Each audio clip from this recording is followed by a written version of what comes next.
हम लोग श्रीमद् भागवतम के तीसरे स्कंद के चौथे अध्याय के 21वें श्लोक को देख रहे हैं।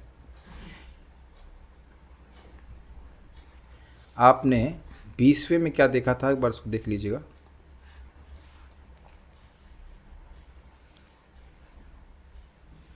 स एवं आराधित पाद तीर्थाद अधीत तत्वात्म विबोध मार्ग प्रणम्य पादौ परिवृत्य देवम इहागतोहम विरहातुरात्मा। स मतलब वह मैं, एवं इस प्रकार आराधित पाद तीर्थात जिन भगवान के चरण आराधित हैं, पूज्य हैं, पूजनीय हैं, उनको तीर्थ अर्थात गुरु के रूप में स्वीकार करके और अधीत तत्वात्म विबोध मार्ग, आत्म तत्व का विशेष बोध हो उस मार्ग का अध्ययन करके, पादव प्रणम्य उनके दोनों चरणों में प्रणाम करके, परिवृत्त देवम उन भगवान श्री कृष्ण जो देवों के देवता हैं, देवताओं के भी देवता हैं या देव हैं, उनकी प्रदक्षिणा करके इह आगत आ गया हूँ, अहम यानी मैं उद्धव, और मैं हूँ कैसा, तो कह रहे हैं विरह आतुर आत्मा, विरह के कारण मैं आतुर मन वाला हो गया हूँ। अब एक प्रश्न है, मान लो विदुर जी कहें कि आप विरह से आतुर थे तो आप चल ही कैसे पाए, आप बोल ही कैसे पाए। एक व्यक्ति कहीं इधर से उधर कहीं जाता है, क्या हो गया, अगर व्यक्ति इधर से कहीं उधर जाता है तो उसे कुछ ना कुछ से बात करनी पड़ती है, चलना तो पड़ता है ना कम से कम। विरह से कोई व्यक्ति आतुर होता है तो वो पछाड़ खा रहा होता है। ऐसी अवस्था में जिसमें आप अपना जीवन भी नहीं धारण कर पाते, ऐसी अवस्था में, ऐसी विरह के आतुर अवस्था में आप यहाँ तक कैसे पहुँच पाए। अगर यह विदुर जी का प्रश्न होता तो इस पे वह श्लोक कहते हैं। लिंक समझ पा रहे हैं?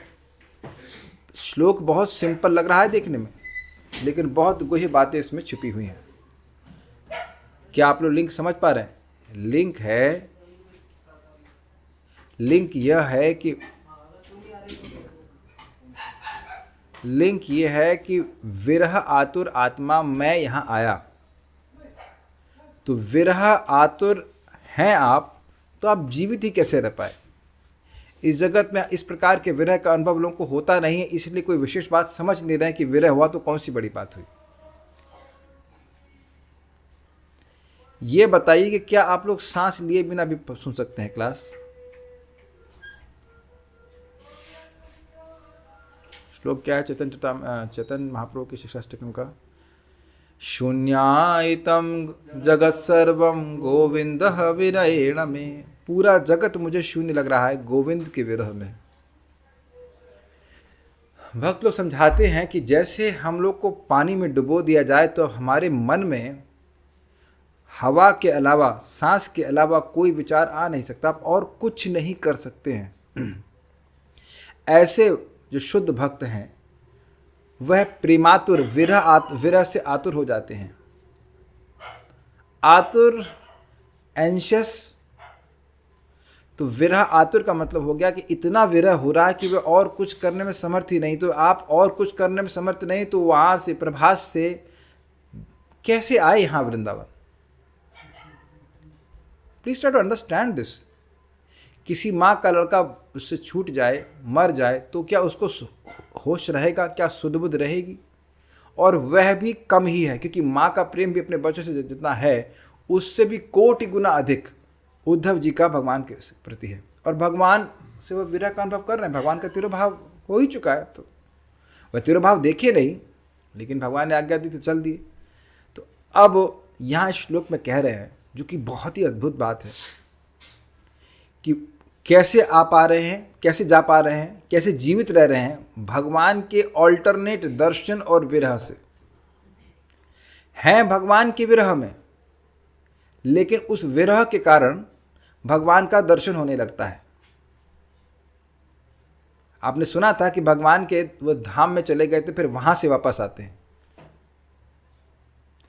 तो कब बीच बीच में उन्हें भगवान का दर्शन हो रहा तो उससे बहुत आनंद हो रहा है, फिर वह स्फूर्ति समाप्त हो जाती है तो फिर विरह में हो जाते हैं, फिर आनंद में आ जाते हैं, फिर विरह हो जाते हैं। ऐसे करते करते वो जीवित रह पा रहे हैं और ऐसे करते करते वो यहाँ पे पहुँचे। This is not amazing? क्या ऐसा कोई व्यक्ति आपको मिला है? क्या ऐसा कोई व्यक्ति हो भी सकता है?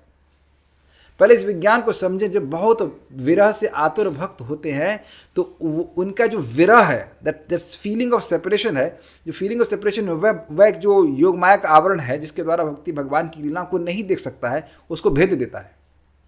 भगवान की लीला को प्रकाशित हो जाती है।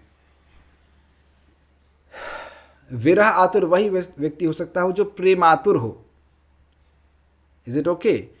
तो प्रेम आतुर मन वाले उद्धव जी को कभी भगवान का दर्शन हो रहा है तो पूरे आनंद में विभोर हैं, और उसके बाद भगवान का स्वरूप हट जाता है, उसकी स्फूर्ति हट जाती है और अब वो बाह्य चेतना में आ जाते हैं तो फिर विरह का अनुभव करते। तो ऐसे कभी आनंद में, कभी विरह की वेदना में, ऐसे करते करते हुए वृंदावन आए और फिर कहते यहाँ से मैं बद्रिकाश्रम जा रहा हूँ क्योंकि भगवान की ऐसी आज्ञा है। यद्यपि मैं विरह की वेदना सहन कर रहा हूँ, लेकिन मेरे लिए मेरी विरह को सहन करने, मतलब विरह से ज़्यादा महत्वपूर्ण है भगवान की आज्ञा। This is very very nice. If time permits और हम देखेंगे तो हम चैतन्य चरितामृत से सबको समझाएंगे, लेकिन ये बहुत इंपॉर्टेंट लेसन यहाँ पे सीखने को मिल रहा है कि भगवान की आज्ञा एक सेवक के लिए, भक्त के लिए सबसे महत्वपूर्ण है। और प्रभुपाद बड़ा सिंपल समझाते हैं कि वस्तुतः भगवान की आज्ञा पालन के द्वारा ही भक्त को भगवान की साक्षात संगति प्राप्त रहती है, उससे दूर नहीं है। पहले श्लोक को बोलते हैं, सोहम तद्दर्शनाह्लाद वियोगार्ति युतः प्रभो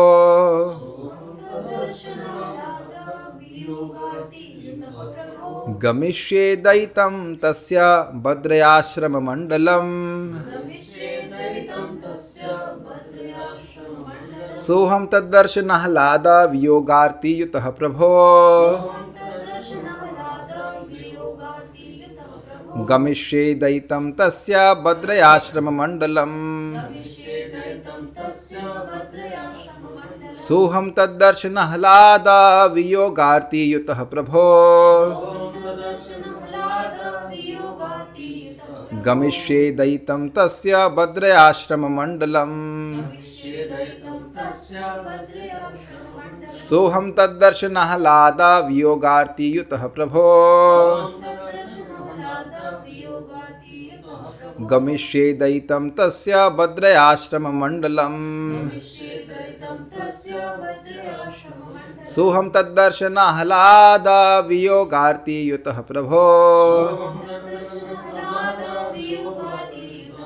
गमिष्ये दयितं तस्य भद्रयाश्रम मंडलम।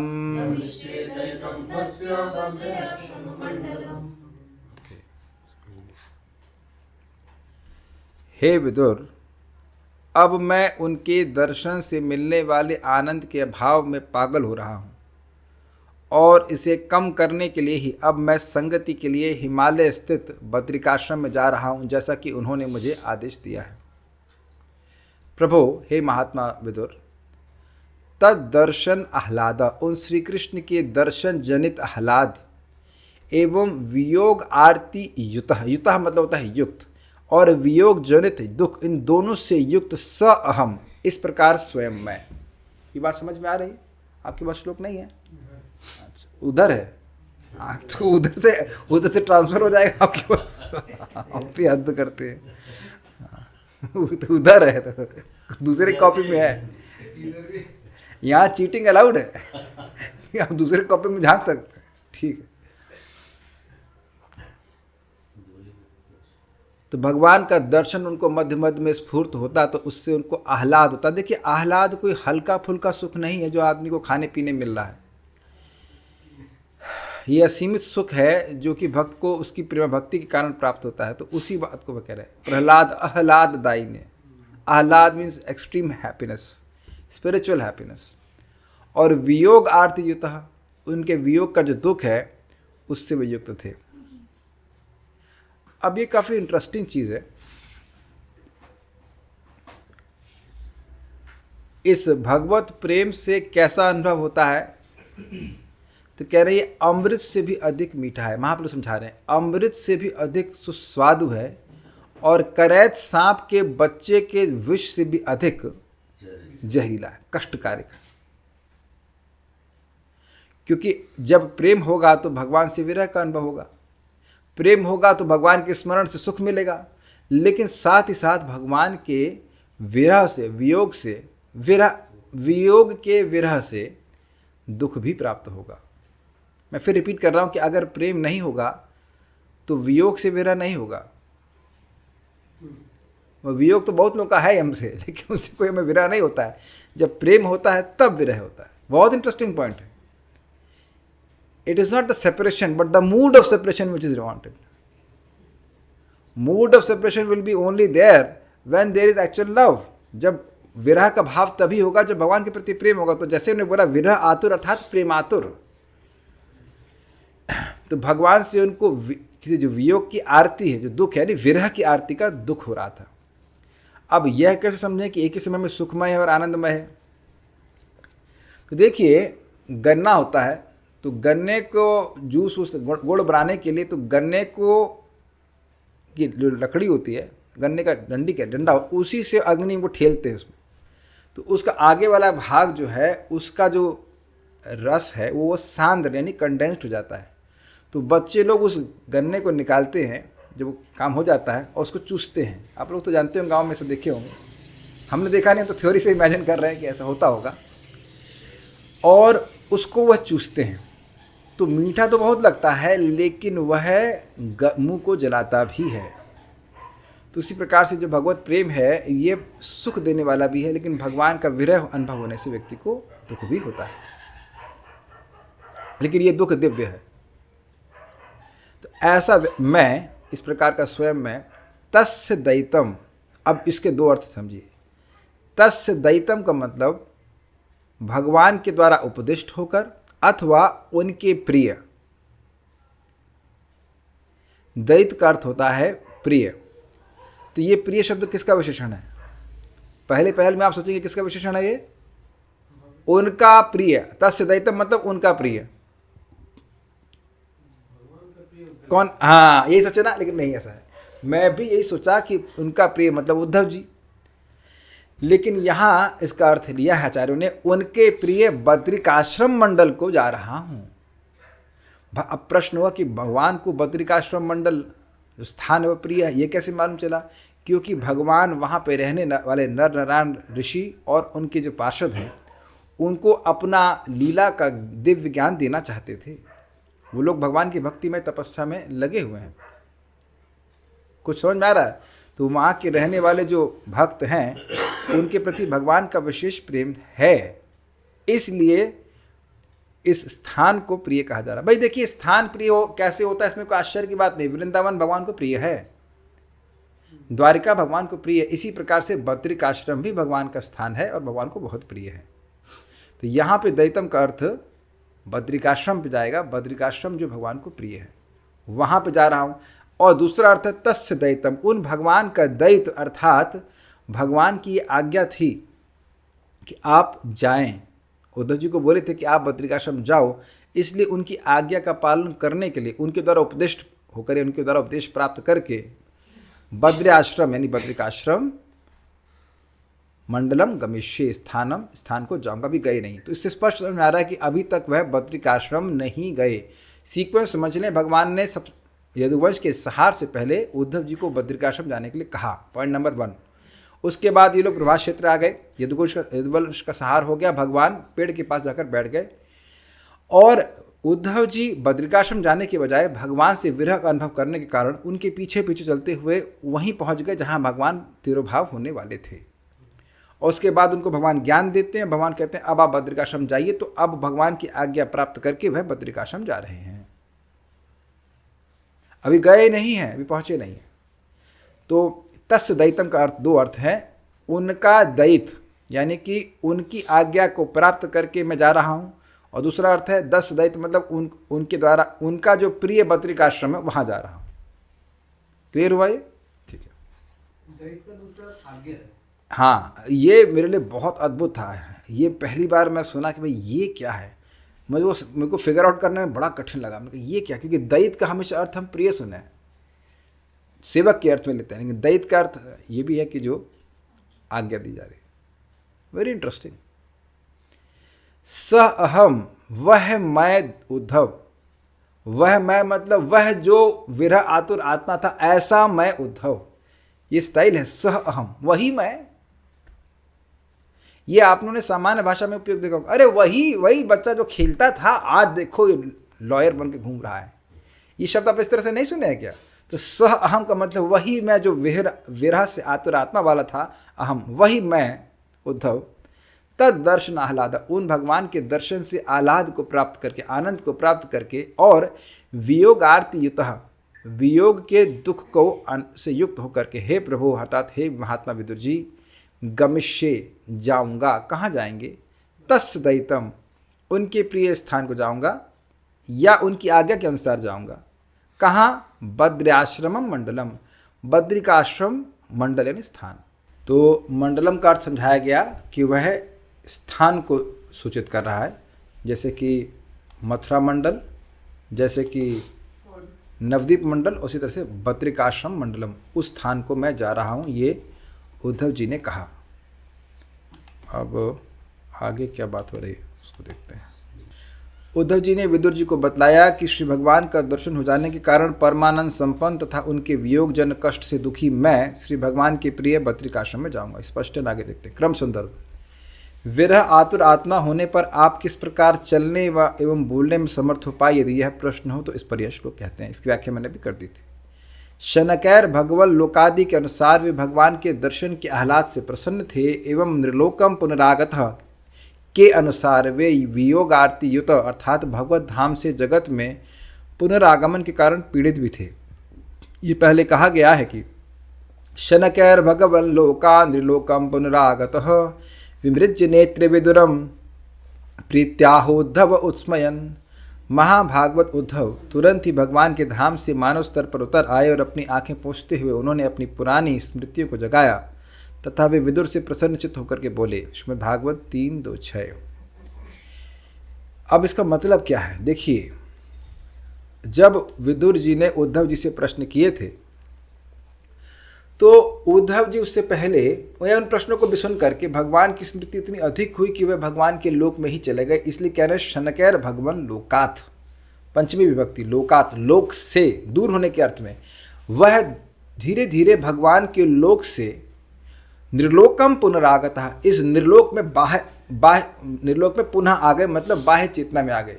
वो थे तो वृंदावन में, मतलब बाह्य दृष्टि से पृथ्वी लोक पे थे, वृंदावन मतलब बाह्य दृष्टि से बोल रहा हूँ, बाह्य दृष्टि से पृथ्वी पे थे, लेकिन आंतरिक दृष्टि से वह भगवान के धाम में थे।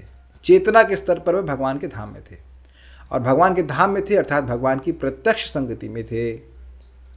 लेकिन जब विदुर जी को प्रश्न का उत्तर देना पड़ा तब तो उनको बाह्य चेतना में आना पड़ा, तब उनको बाह्य अनुसंधान हुआ। तो बाह्य अनुसंधान क्या है कि मैं भगवान के साथ नहीं हूँ। ये पहले भी समझाया गया था, श्लोक को आप वहाँ पे उसका प्रवचन सुन सकते हैं या पढ़ सकते हैं कि वह वहीं सामने बैठे थे। हम जहाँ बैठे हुए हैं तो हम लोग यहाँ पे हैं, ऐसे तो हम लोग वृंदावन में हैं, लेकिन वृंदावन में भी कितना है, ऊपर है, में नहीं है, लेकिन ऊपर तो है एटलीस्ट। तो वह तो भगवान के धाम में प्रवेश कर गए थे, और वह तो भगवान के धाम में प्रवेश कर गए थे अपने प्रेम के कारण, ओके। लेकिन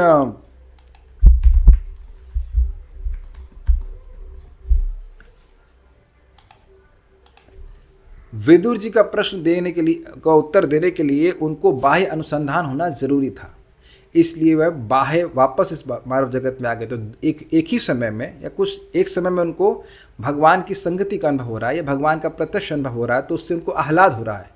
और जो बाह्य अनुसंधान में आए तो भगवान का विरह हो रहा है। समझ में आया इस प्रकार से? तो इससे समझना चाहिए कि ऐसे ही इनकी अवस्था थी पूरे समय जब वह प्रभास क्षेत्र से इधर वृंदावन तक आए थे, तब भी उनकी ये अवस्था थी। कभी भगवान का संगति होती, कभी भगवान का प्रत्यक्ष दर्शन होता, और कभी भगवान से विरह का अनुभव होता। ये बात समझा रहे हैं, समझ में आ गई बात? ठीक है।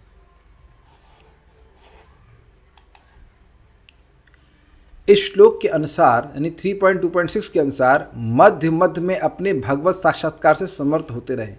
अगर केवल विरह से आतुर होते तो न वो बोल पाते ना चल पाते, लेकिन भगवान उनको आज्ञा दिए थे कि आप बद्रिकाश्रम जाओ, तो भगवान उनको सामर्थ्य भी दिया कि वह कैसे बद्रिकाश्रम जाते। कैसे जाते बताइए, कैसे जाते? भगवान उनको मध्य मध्य बीच बीच में अपने दर्शन के आह्लाद से पुनर्जीवित सा कर देते, नहीं तो विरह तो उनको मारने जैसा हो रहा था। Is it okay? श्लोक बहुत अद्भुत है।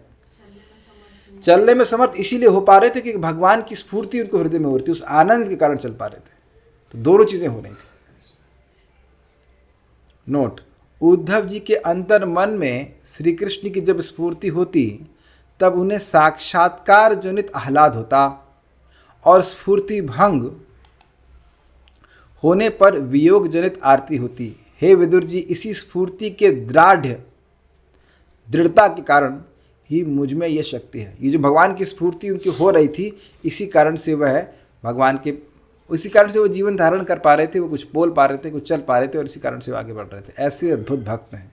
अच्छा, अब ये बड़ा सुंदर है। दयितम अर्थात मैं तुम्हें विदा करना चाहता था, ऐसा आदेश भगवान ने मुझे दिया, इसलिए मैं बद्रिकाश्रम जा रहा हूँ। इस पर नोट दिया गया। आशय यह है कि भगवान अपनी लीला के संवरण से पहले उद्धव जी को विदा करना चाहते थे, इसीलिए भगवान उनको अलाउ किए कि जब वो अकेले में उत्सृजंतम, इस पूरे नृलोकम उत्सृजंतम, इस बद्ध लोक को, जीवों के बद्ध लोक को, पूरे ब्रह्मांड को त्याग रहे हैं, तब उद्धव जी उनको मिल सकें।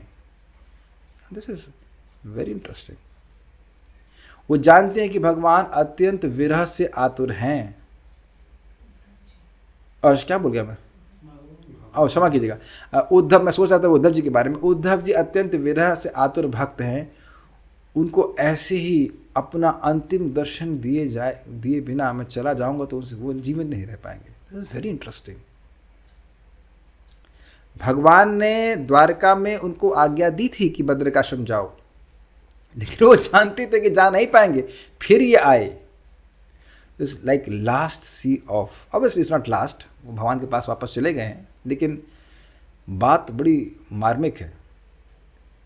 इस धाम को छोड़ने से पहले वह उद्धव जी को फिर एक सी ऑफ तरह का देना चाहते थे कि अब आप बद्रिकाश्रम जाइए, अब आप बद्रिकाश्रम जाइए, मैं इस ब्रह्मांड को छोड़ रहा हूँ, अब आप बद्रिकाश्रम जाइए। इट्स वेरी इंटेंस, नहीं?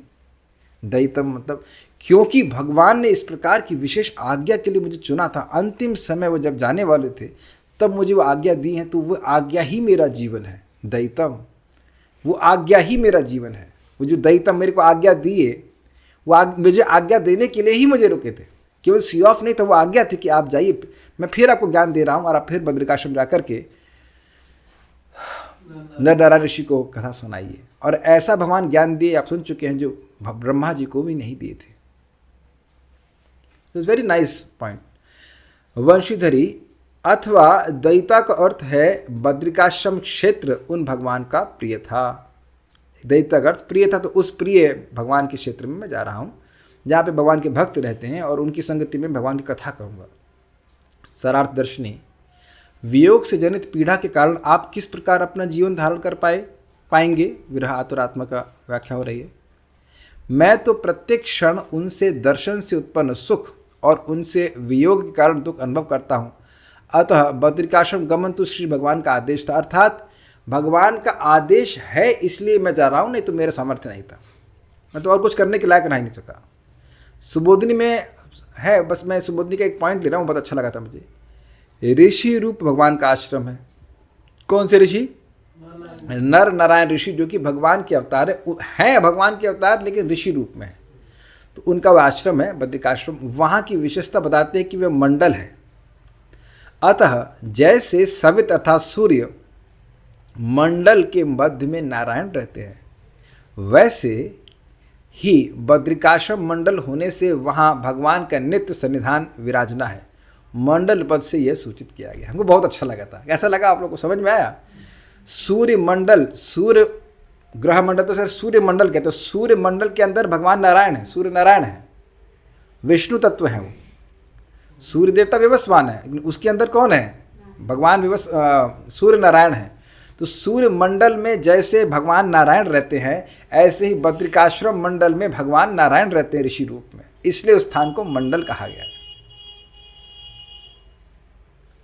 कहाँ कहाँ तक भक्त लोग सोचे हैं। अद्भुत था ना श्लोक, है बहुत छोटा सा लेकिन कितनी सुंदर सुंदर बातें हैं इसमें। Okay, next. तात्पर्य, उद्धव के स्तर का शुद्ध भगवत भक्त एक साथ विरह तथा मिलन की दूहरी अनुभूति में निरंतर भगवान की संगति करता है। ये इस बात को समझना बड़ा इंटरेस्टिंग है। कभी कभी लोग सोच सकते हैं कि भगवान के प्रति गोपियों ने कितना निश्चल प्रेम किया और भगवान गोपियों को इतना दुख क्यों दिए कि उनको छोड़ के चले गए, कभी वापस नहीं आए। वैसे ये बात गलत है कि कभी वापस नहीं आए, भगवान अंत में वापस आते हैं। दंत वक्र को मारने के बाद भगवान ब्रज में वापस आते हैं, तो आप दशम स्कंद में पढ़ेंगे। लेकिन बाह्य रूप से तो लोग नहीं जानते कि भगवान वापस आते हैं।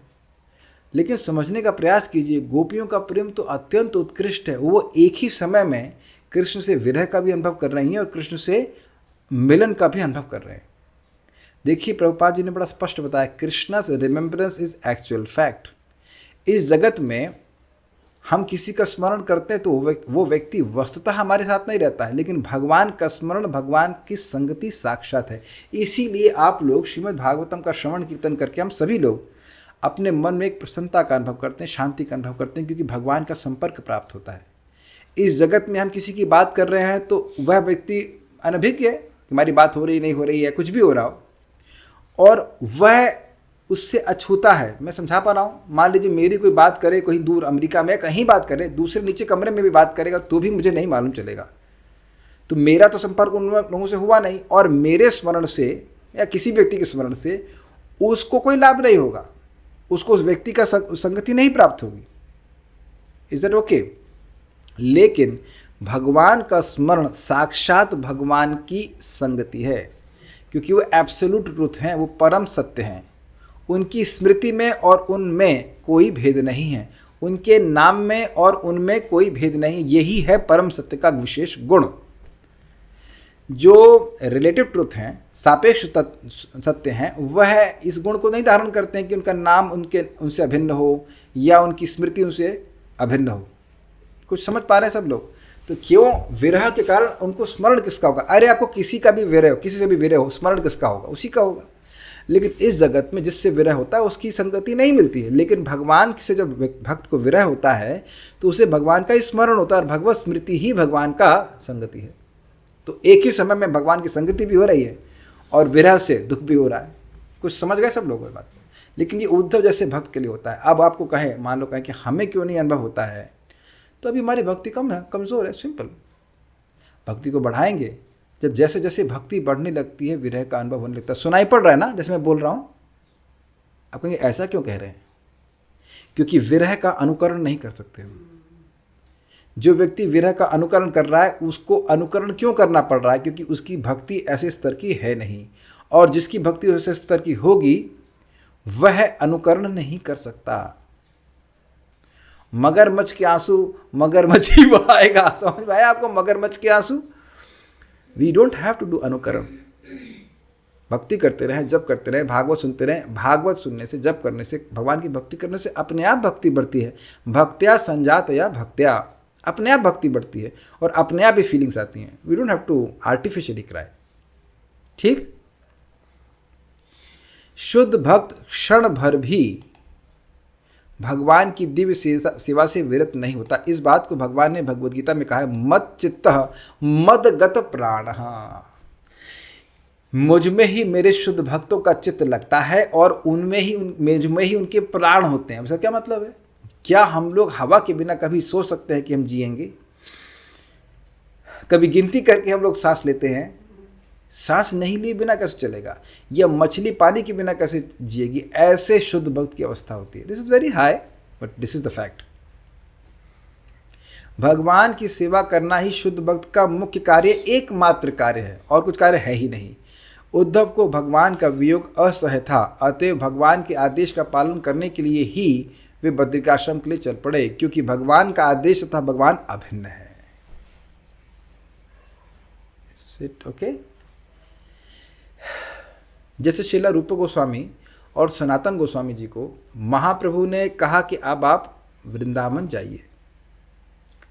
तो वृंदावन में रह करके महाप्रभु उनसे कुछ कार्य विशेष कराना चाहते थे।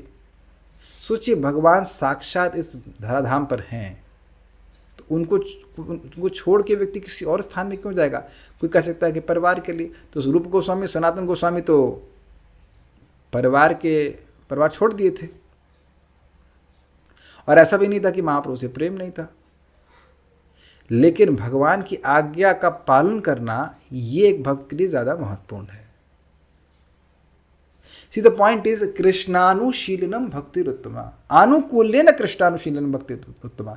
कृष्ण को सुखी करना, ये भगवान सुखी करने की इच्छा, ये भक्ति का मुख्य लक्षण है। केवल भगवान के साथ रहना महत्वपूर्ण नहीं है, भगवान की संगति करना बहुत महत्वपूर्ण है। समझ लीजिए, भगवान को सुखी करना महत्वपूर्ण है। तो सेवा का बिल्कुल स्पष्ट और समझना, यथा कालम यथा कामम, जैसी इच्छा होती है और जैसा समय होता है। तो इस समय भगवान क्या चाहते हैं? भगवान ये चाहते हैं कि बद्रिकाश्रम में उद्धव जी जाएं और उस उपदेश को जो भगवान ने बताया था वह उनको दें। That will please Krishna. Is it clear? क्या ये सुनाई पड़ रहा है? अगर हम ये सोचते रहे कि मतलब अकेले बैठ के भजन करते रहेंगे, हम जप करते रहेंगे, तो क्या ये श्रीला प्रभुपाद जी की इच्छा है? जी नहीं, बिल्कुल इच्छा नहीं है। प्रभुपाद जी बिल्कुल नहीं चाहते कि हम केवल अकेले बैठ के जप करते रहे, केवल अकेले बैठ के भागवत पढ़ते हैं। He has never instructed like this. आप प्रभुपाद जी के इतने तात्पर्य पढ़ चुके, कहीं एक बार पढ़ बता दीजिए प्रभुपाद जैसे कहते हो। ये प्रभुपाद की शिक्षा है ही नहीं कि हम अकेले बैठ कर कहीं दुबक कर जप करते रहें। दुबक के सो सकते हैं, लेकिन दुबक के जप नहीं कर सकते, सो ही जाएंगे उसमें। आप मुझे कोई तात्पर्य प्रभुपाद जी का दिखा दीजिए, ये प्रभुपाद खुद ऐसा किए हो कि दुबक के बैठ गए हो, प्रचार ना कर रहे हो। भगवान स्पष्ट कहते हैं, जो भगवद गीता का ज्ञान दूसरों भक्तों को देता है वह मुझे सबसे अधिक प्रिय है। अन्य भक्त भी प्रिय हैं, लेकिन सबसे अधिक प्रिय वह है जो इस ज्ञान का प्रचार करता है। Our life should be dedicated to this point. हमारी कितनी भी अयोग्यता हो, एक बहुत बड़ी योग्यता है, और वो यह है कि भगवान के यश को प्रचार करने की इच्छा। क्योंकि भगवान का यश जितना जीव को पवित्र करता है उतना कोई साधन नहीं करता है, कोई भी साधन नहीं करता। तो लोगों को मौका दिया जाना चाहिए भगवान के बारे में सुनने के लिए, और उसके लिए भक्तों को प्रयास करना चाहिए। जैसे भक्त लोग यहाँ पे आ रहे हैं, आप लोग रूम पे आ रहे हो और लोग जूम पे आ रहे हैं, तो वीडियो ऑन करके जब करने में कुछ आपको समय नहीं लगाना पड़ता भाई। उस समय बैठ के आप चाय नहीं पी सकते, कुछ और नहीं कर सकते हैं। This is your effort to have this katha going on. अगर भक्त नहीं आएंगे तो ये कथा होने वाली नहीं है, ना ही मैं कुछ बोल पाऊंगा। आप लोगों को देख करके मैं प्रसन्न होता हूँ, तो मैं बोलता हूँ, मैं केवल उत्साह देने के लिए नहीं बोल रहा हूँ। This is your service to the Lord. 1 घंटा बैठकर हम लोग भगवान के बारे में सुन रहे हैं, और कितने लोग इस बात से लाभान्वित हो रहे हैं, बहुत लोग लाभान्वित हो रहे हैं। हम लोग एक निमित्त मात्र हैं, लेकिन यही तो करना है। क्या यह भी नहीं कर सकते हम? Then how can we say that we are servants of the Lord? यहाँ देखिए, भगवान को वो बोल सकते थे कि अरे आप जिस वैकुंठ विमान में जा रहे हो, थोड़ा स्पेस तो हमको बिठा लीजिए, हमको भी ले चलिए। कहते ना, वो भगवान की आज्ञा को पालन करना, भगवान की आज्ञा को पूरा करने के प्रति ज़्यादा उत्सुक थे। ये बात हम बोल रहे हैं। इस संबंध में बहुत सुंदर बात आ रही। श्रीमंत चैतन्य महाप्रभु जब साउथ इंडिया गए तो एक ब्राह्मण थे, और वह ब्राह्मण अच्छे परिवार से थे, मतलब संपन्न परिवार से थे, लेकिन उनको बहुत कष्ट था। वो कह रहे महाप्रभु से कि महाप्रभु, मुझे विषय वासना बहुत जला रही है, मैं अब घर गृहस्थी छोड़ करके आपके साथ जाना चाहता हूँ। तो महाप्रभु बड़ा स्पष्ट कहे, ऐसी बात कभू न कही बा, ऐसी बात कभी मत कहना। फिर वो कहे कि जारे देखो तारे कहो कृष्ण उपदेश, आमार आज्ञा गुरु हैया तार ए देश, कबू ना बाड़ी भे तुम्हारे विषय, बाड़ी भे बोले ना, कबू ना बाड़ी भे तुम्हारे विषय तरंगे, पुनरअपि ठाई मतलब यहाँ, पुनरअपि ठाई पावे मोर संग। ठाई का मतलब क्या हुआ? यस, पुनरअपि ठाई पावे मोर संग, तुम फिर मेरा संग प्राप्त करोगे। तो प्रभुपाद वहाँ पे समझा रहे हैं कि महाप्रभु ने क्या कहा, तुम जिसको देखो उसे कृष्ण का उपदेश दो। जारे देखो तारे कहो कृष्ण उपदेश, आमार आज्ञा गुरु है ये तारे देश, मेरी आज्ञा से तुम गुरु होकर के इस देश को तारो। एक तो मुझे क्या लाभ होगा? तो कहते कबू ना बाड़ी भी तुम्हारे विषय तरंगे, विषय की तरंग तुम्हारे मन में कभी उदित नहीं होगी, और तुम मेरा आश्रय फिर प्राप्त करोगे। तो वहाँ प्रभुपाद बड़ा अद्भुत कहते हैं, ने, प्रभुपाद कहते हैं ने, इंग्लिश में कहते हैं ने, नहीं, ऐसा ही नहीं है, अपितु वह महाप्रभु के संग से कभी अलग होंगे ही नहीं। ऐसा नहीं है कि ऐसा करने से वे महाप्रभु का संग प्राप्त करेंगे, अपितु महाप्रभु के संग से कभी दूर होंगे ही नहीं। तो आप समझ गए मैंने उदाहरण क्यों दिया। भगवान की सेवा के द्वारा भगवान की संगति प्राप्त होती है। ठीक है। ऐसे ही नित्यानंद प्रभु से महाप्रभु ने बंगाल पुरी में कहा कि यदि आप ही ऐसे चुपचाप पड़े रहेंगे अवधूत की तरह, तो जो निकृष्ट लोग हैं, जो पतित लोग हैं, उनका उद्धार कैसे होगा।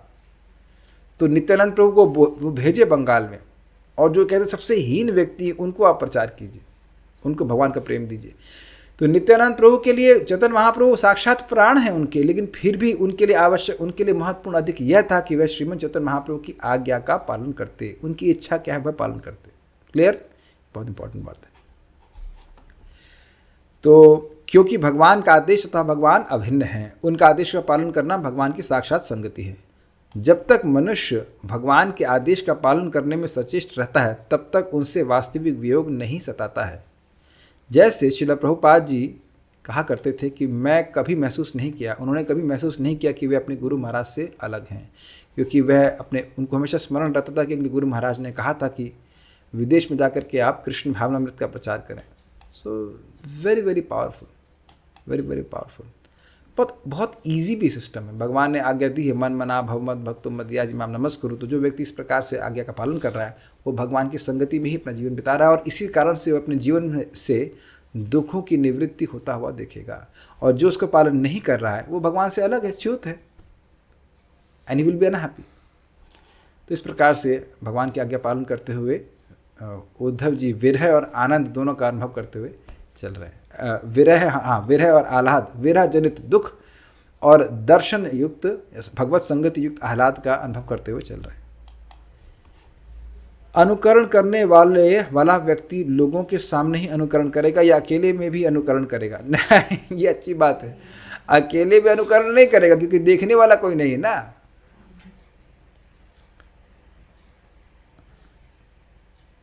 ओके, और कोई प्रश्न नहीं? So will stop here.